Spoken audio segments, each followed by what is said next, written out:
So I live in a townhome and they just recently increased our rent. So when we first moved in, it was 2021 and we were paying 1,910. So that to me was expensive. And I was like, that's really expensive. So this year when we signed our lease, they said that they were going to increase our rent.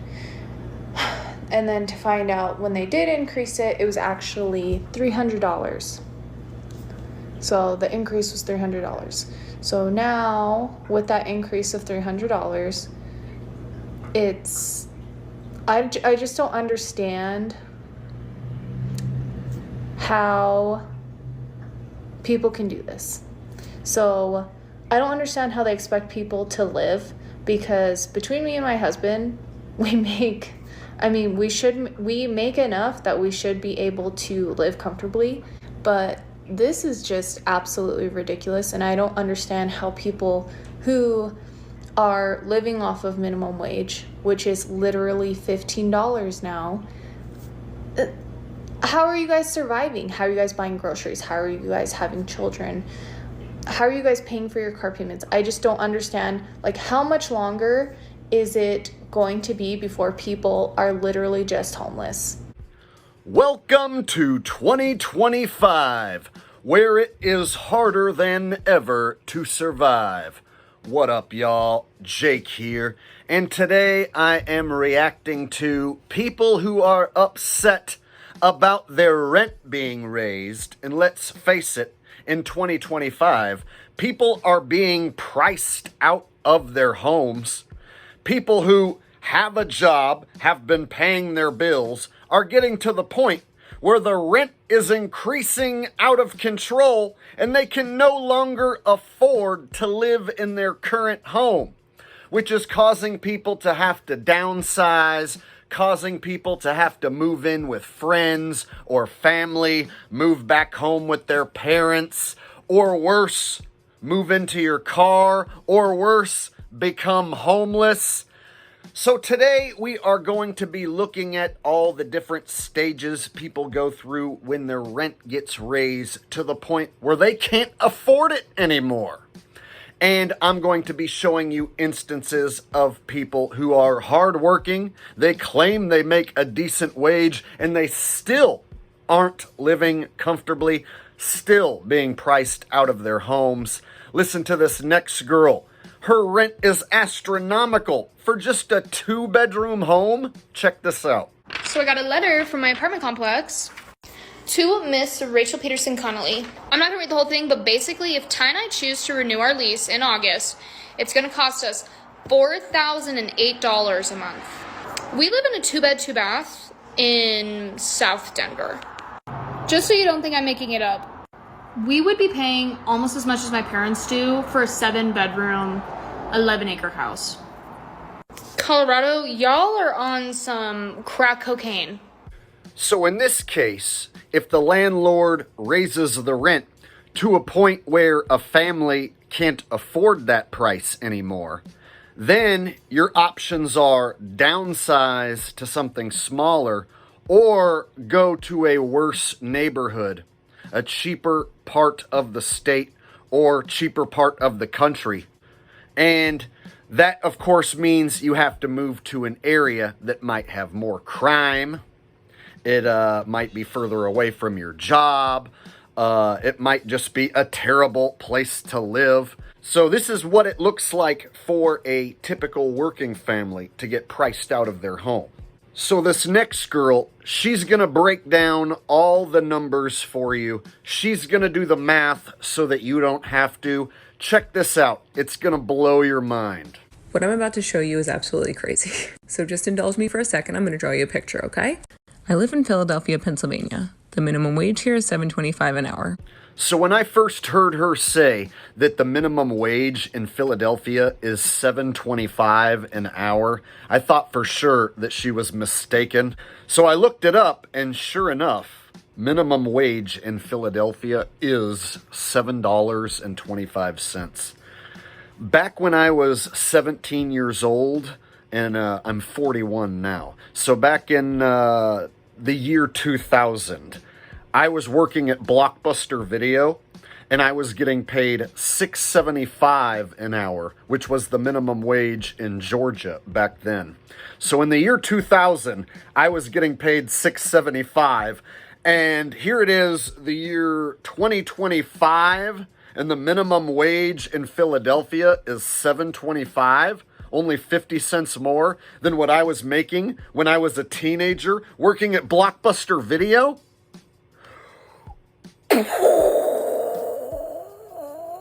The minimum wage here is $7.25 an hour. Overtime after 40 hours worked is time and a half.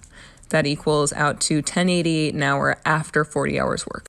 At 40 hours a week, you'd be making $290 a week, and that is $1,160 per month. That's $15,080 per year before tax. In Philadelphia, you get about 81% of your income after taxes. So after taxes per month, you'd be making $939.60. Okay, now hear me out because I'm just trying to prove a point here. If you worked 80 hours a week, which no position is offering you, just for posterity, you'd be making $725.20 per week, $2,980 per month before taxes, $37,710.40 per year before taxes. Per month after taxes, you'd be making around $2,349.64 after taxes. The average rent for a one-bedroom in Philadelphia is $1,425, but you know they require you to make 3 times the rent per month. So that is $4,275. You're not getting that. Even at 80 hours a week. On minimum wage, you're not getting a one-bedroom apartment at the average rate. The absolute cheapest thing I found on Zillow just now was a studio apartment with no appliances, just a toilet and in a room, basically, for $950 a month. Times 3, $2,850. You're not even getting that. You're not even getting the cheapest unit that I found for rent in the entire city. A room with a toilet in it. You don't even qualify. You don't. She's right. I don't qualify for the crappiest apartment in Philadelphia. But to be fair, I would never want to live in Philadelphia. And also, nobody should ever want to live in Philadelphia. So all the more reason to get out of there. $7.25 an hour for minimum wage? Wow. But I can relate to these sorts of videos because I, personally, have been priced out of the apartment scene here in California several years ago. So I got priced out of my one-bedroom apartment back in like 2018. My rent went from $800 a month to almost $1,000 a month, and I decided to go rent a room instead of an apartment. So I basically had to downgrade to living with roommates.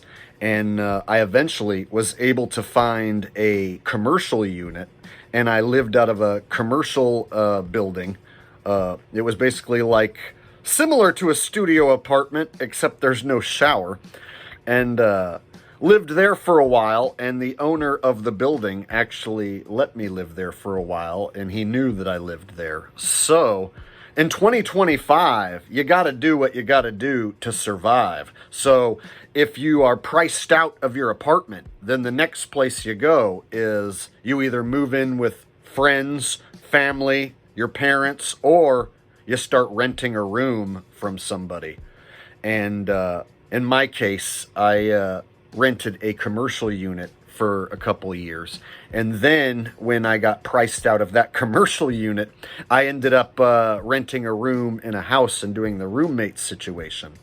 And I currently sit here in a different commercial unit, and I run my YouTube channel and live out of this room you're looking at right here, right now. So I know all too well about being priced out of the apartment scene. And it's not just because I can't afford the rent of the apartment. It's the paper trail that the apartment complex wants to see. So the people that own the apartment complex, they want to see triple the rent, right? They want to see that you make at least 3 times the rent. And since I don't have a proper paper trail, I can't show them that my YouTube earnings are 3 times the rent. They aren't going to rent to me. So I've effectively been priced out of the 1-bedroom apartment scene here in California. So these type of videos that people are making hits home with me. Well, I had an eye-opening experience with my son this weekend. So my son graduated from college 6 months ago. And when he graduated, he was going to move back in with us so that he could find a job here in this local area and save up enough money to move out on his own. Had no problem with that. So it's been about 6 months. He has saved almost every single dime. He works a 40-hour-a-week job. Makes $40,000 a year, which back in my day was sustainable to be able to live. Apparently that's not the case anymore. You can't live on $40,000, which makes no sense to me. So we were looking online at Zillow, Google to find apartments and houses within his budget, a house to rent because he has a dog. So we said, let's write them all down and let's go check them out because pictures don't tell you what's really going on, y'all. So we drove around to some of these and I can't even tell you, some of them I didn't even feel comfortable driving down the street. They were in really, really shady parts of town, looked like a war zone. The whole house looked like it was off kilter. A lot of work to be, it just looked like it should be uninhabitable. Don't rent this. It should just be tore down, right? And then when we went to apartments, these apartments that were within his price range, and when I say price range, they were still going for $800 a month. These $800 a month apartments, I didn't feel comfortable with him living in these apartments. When I say those two look like they should have just been torn the hell down, they should have been. The only ones that are decent, he found a studio apartment that's in a nice neighborhood, $1,400 for 485 square feet. That is more than my mortgage, right? And then regular apartments, not even glamorous apartments, just 1-bedroom apartment that has normal square footage is anywhere from $1,300 to $1,700. We live in Montgomery, Alabama. We're not in a big metropolitan area.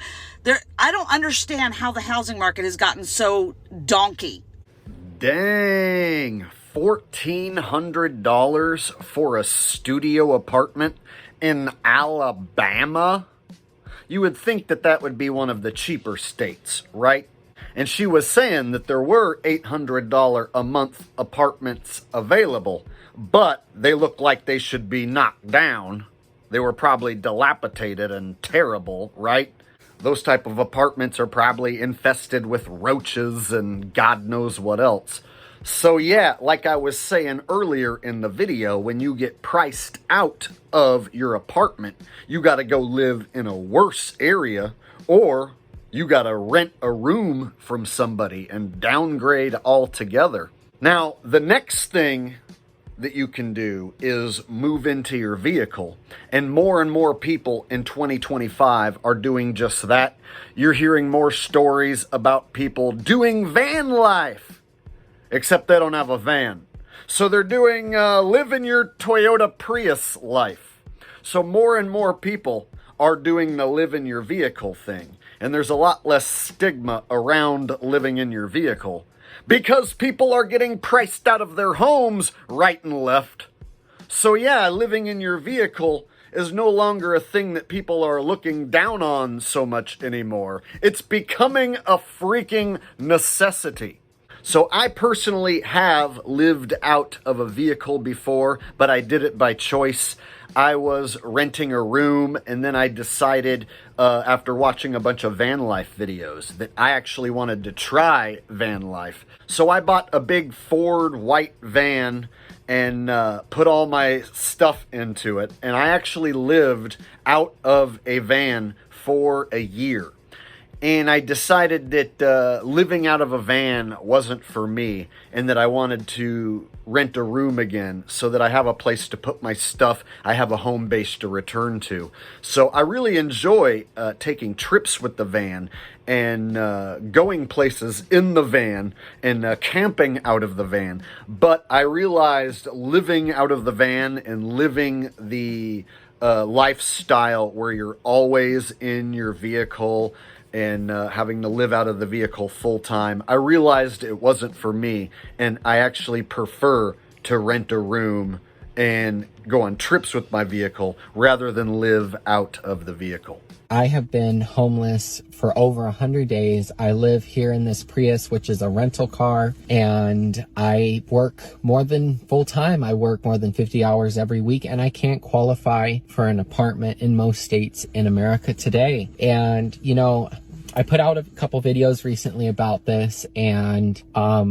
a lot of people watched them, and there was mixed reviews. And we're at a divide in this country right now where, you know, there seems to be this idea that if you want to be able to survive and work a job and be able to afford a home and a car and things like that, the essentials, somehow that is getting misconstrued for socialism. I've been called a socialist more times in the last few days than I care to count. And how is that socialism? Because when you think about it, right, just 15 years ago, 20 years ago, people could work one job, afford to buy a home, have a car, a newer car, a yearly vacation. You go back a little bit further, like 30 years ago, one person could earn for a whole family, could have a partner, children, a new car, and a yearly vacation on one income. So how are we at this point where people like myself that are working can't afford a place to even live? But then when we ask for that, it's somehow called socialism. So there's a good example of somebody who's living in their vehicle, and not by choice, but because he's been priced out of the apartment market, and he's still employed. And if you were to look at him, he doesn't look like a typical person living out of their car. But in 2025, anybody can be living out of their vehicle. Due to the circumstances in 2025, you gotta do what you gotta do to survive, even if that means living out of your vehicle while you work full time. You know, some people actually have said that that's the only way that they can save money. It's the only way they can get ahead, was by moving into their vehicle. So a lot of people also get into living in their vehicle because they think it'll save money. So people buy vans, they buy RVs, or they just straight up move into their Prius just so they can have a little bit of money in their bank account and maybe even save some so that they could maybe possibly one day improve their life.